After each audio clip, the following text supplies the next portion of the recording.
Bonjour à tous, bonjour Xavier Bertrand. Bonjour. Pendant que les grandes puissances discutent de la Syrie à l'ONU, l'afflux des réfugiés continue. Cette nuit encore, 11 personnes ont été retrouvées dans un camion, heureusement saines et sauves.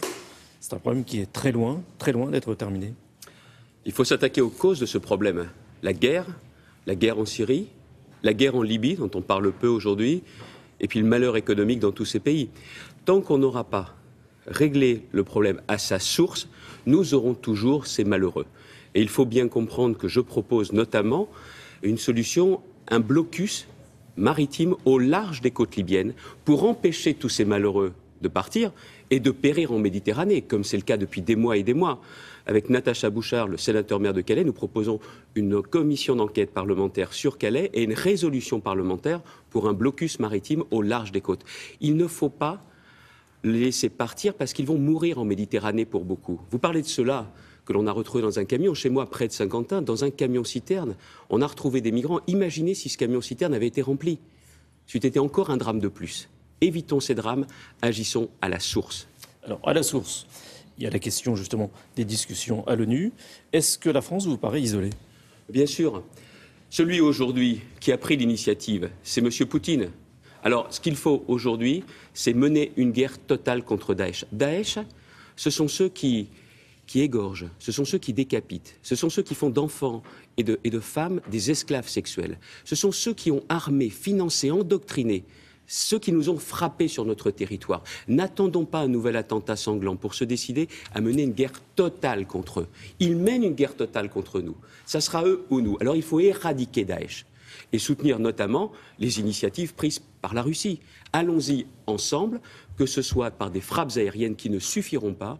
Au final, il faudra intervenir au sol. Pas les Français tout seuls, pas les Français en premier. Mais si on veut mettre hors d'état de nuire Daesh pour nous protéger, nous, il faut absolument leur mener une guerre totale. La Russie veut agir avec Bachar al-Assad. Est-ce que ça vous paraît possible ? Oui. Mon ennemi numéro 1, c'est Daesh. Alors on ne va pas se poser de questions diplomatiques, existentielles. Il faut frapper, il faut taper, il faut exterminer Daesh. Alors dans ces conditions-là, nous n'avons qu'un seul ennemi numéro 1. Donc on peut agir avec Poutine, même avec Poutine, bien sûr, mais aussi avec Bachar al-Assad, qui pourtant a gazé son peuple. Est un boucher, le boucher de son peuple. Mais qu'est-ce que l'on veut ? Je veux un maximum d'efficacité pour nous protéger, nous.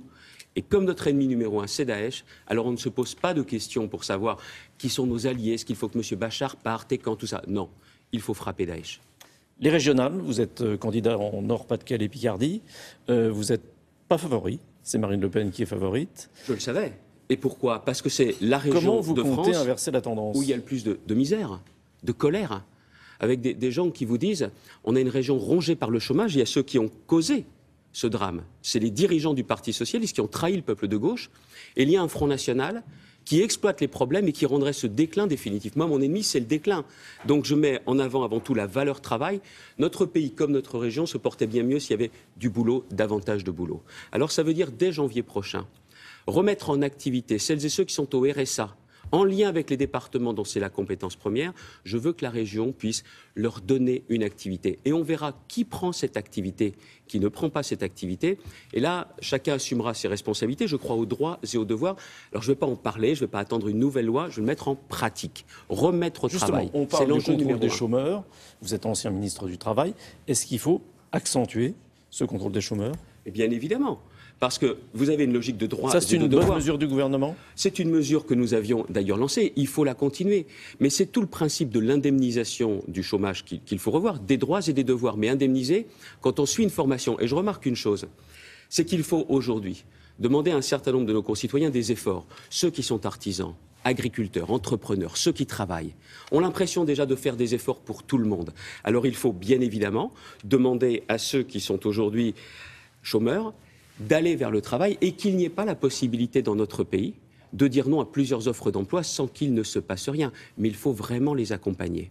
Pas les accompagner en prenant des décisions de Paris ou de Lille, bassin d'emploi par bassin d'emploi. C'est un chef d'entreprise l'autre jour qui me dit « Je cherche 2 personnes. Si on est capable de me présenter en même temps des demandeurs d'emploi motivés pour reprendre un emploi, avec une formation notamment de chauffeur routier et une qualification de FIMO, si j'ai tout ça en même temps, je vous les recrute tout de suite. Le système ne marche pas parce qu'il n'est pas assez proche du terrain. C'est ce que je veux mettre en place à la tête de la région Nord-Pas-de-Calais-Picardie. Vous êtes candidat au régional, vous êtes candidat aussi aux primaires de la droite. C'est pas un peu beaucoup pour porter mes idées. Vous savez, vous me dites que je ne suis pas favori sur les élections régionales, mais alors pour les primaires, mon Dieu, je suis très loin d'être favori. Mais je défends mes idées. Et je porte mes idées. Comme je serai aussi le porte-parole des 6 millions d'habitants de la région de Nord-Pas-de-Calais-Picardie. Je crois par exemple que ce qui empêche les politiques de faire, c'est l'obsession d'être populaire, d'être réélu. Alors je suis par exemple pour un septennat non renouvelable. Je suis le seul à porter ces idées. Alors je vais jusqu'au bout de mes idées. Je suis pour le rétablissement d'un service national pour donner aussi le sentiment de droits et de devoirs pour l'ensemble de nos jeunes. Je suis le seul à porter cette idée. Alors je vais au bout de mes idées. Il y a 3 favoris dans cette primaire. Il y a Nicolas Sarkozy, il y a François Fillon, il y a Alain Juppé. Qui vous paraît le mieux placé ? Écoutez, tout ça ne m'intéresse pas. Aujourd'hui, je vous le dis très clairement, je suis concentré pour essayer de redonner confiance dans la politique. Rapprocher les Français de leurs dirigeants. Parce que, vous savez, concrètement, si vous voulez redonner confiance, c'est trouver des hommes de confiance. Oui, mais c'est déjà le projet. Les idées. On a un problème numéro 1 dans le pays, c'est le chômage. Alors je mets la valeur travail en avant avec des propositions concrètes comme je l'ai fait. Je suis aussi celui qui veut défendre ceux qui vont se sentir attaqués par les nouvelles mesures du gouvernement et des Verts. Vous avez vu notamment le scandale Volkswagen. Volkswagen est coupable, Volkswagen doit réparer ce qui s'est passé, cette fraude. Mais je vois aujourd'hui les Verts qui sont à pieds joints sur le scandale Volkswagen pour faire la peau du diesel. 2/3 des Français aujourd'hui roulent au diesel. Ils vont se sentir prisonniers. La part diminue. La part diminue, mais aujourd'hui, on a dit à tout le monde, prenez du diesel, c'est moins cher, c'est aussi propre. Et maintenant, les Verts profitent du scandale Volkswagen pour remonter le prix du diesel. Le diesel, c'est le carburant de ceux qui ont besoin de leur voiture pour aller travailler. Tout le monde ne prend pas le bus. Tout le monde ne prend pas le métro ou le tramway.